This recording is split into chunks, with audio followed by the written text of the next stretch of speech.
ask the question, what is our democracy if this is its data?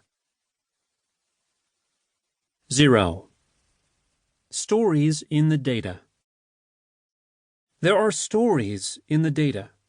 You just have to know how to read them. Imagine a table of numbers, column after column of digits and decimals gleaming with precision, ornamented only by an aura of objectivity. This is data, to be sure. Now, loosen the hold that image of data has on us. Let in some other visions of how data might be manifested. Think of a form to be filled in, on paper or a screen, intended to gather information that can later be quantified. That form is like a street corner, a conference room, a transit hub. People and institutions meet on that form. Someone, somewhere, designed that form, deciding on the set of questions to be asked or the spaces to be left blank. Maybe they also listed some possible answers or limited the acceptable responses. You then encounter this designed environment as you hunch over the form. Or, maybe, instead, a questioner brings the form to the threshold of your home, to your doorstep. That questioner then tackles the difficult task of fitting the unruly reality of your life within the form's straight-ruled lines. The final resulting form and all that is written upon it, as well as all the negotiations that shaped it, whether backstage or off-screen, so to speak, all of this is data too. The data behind the numbers. To find the stories in the data, we must widen our lens to take in not only the numbers, but also the processes that generated those numbers. When we read these stories in the data, it helps us see the journey that any set of numbers has taken, and it helps us realize that numbers are just one crystallization of a much deeper, richer data set. They are one product of some instrument for making sense of our world, our lives, our societies. Exploring beyond and before important numbers, in our case the census's numbers, we see how reading data can reveal deeper truths about our nation's systems, our institutions, and ourselves.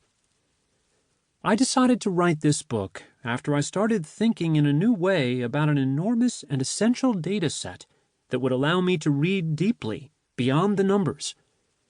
As a historian, I had relied on the U.S. Census for years, taking it as a source of facts, and usually taking it for granted. Like most people, I turned to the census more often for numbers than for stories. Then, one day in 2017, while I was looking for something else in some historical government records, I had an epiphany. I realized that the right sort of investigation could reveal how the U.S. government, in the course of a census, translates people into data. It could also help us all understand better how individual people, families, communities, and the nation are transformed by counting.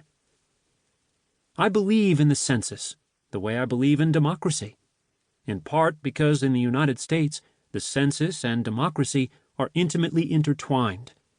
The numbers the census churns out represent the people to the government, and they shape the political representation those people enjoy.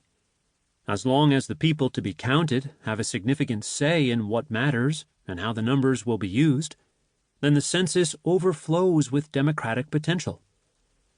As long as the people control their own enumeration, then the quest to count each person is one of the purest expressions of democratic values. As my epiphany unfurled, I saw how the census stood waiting to help us understand the democratic potential of data. Actually, the historical censuses stood waiting to help.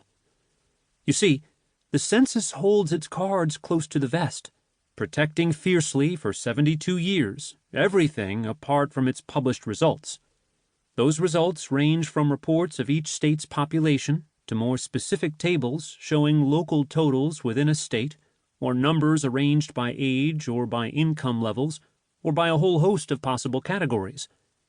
All those tables fill thousands of printed pages or electronic spreadsheets, and yet they still tell only a tiny fraction of the whole story. If I wanted to read deeply beyond the numbers, I would need to look to the past, to an already unlocked census.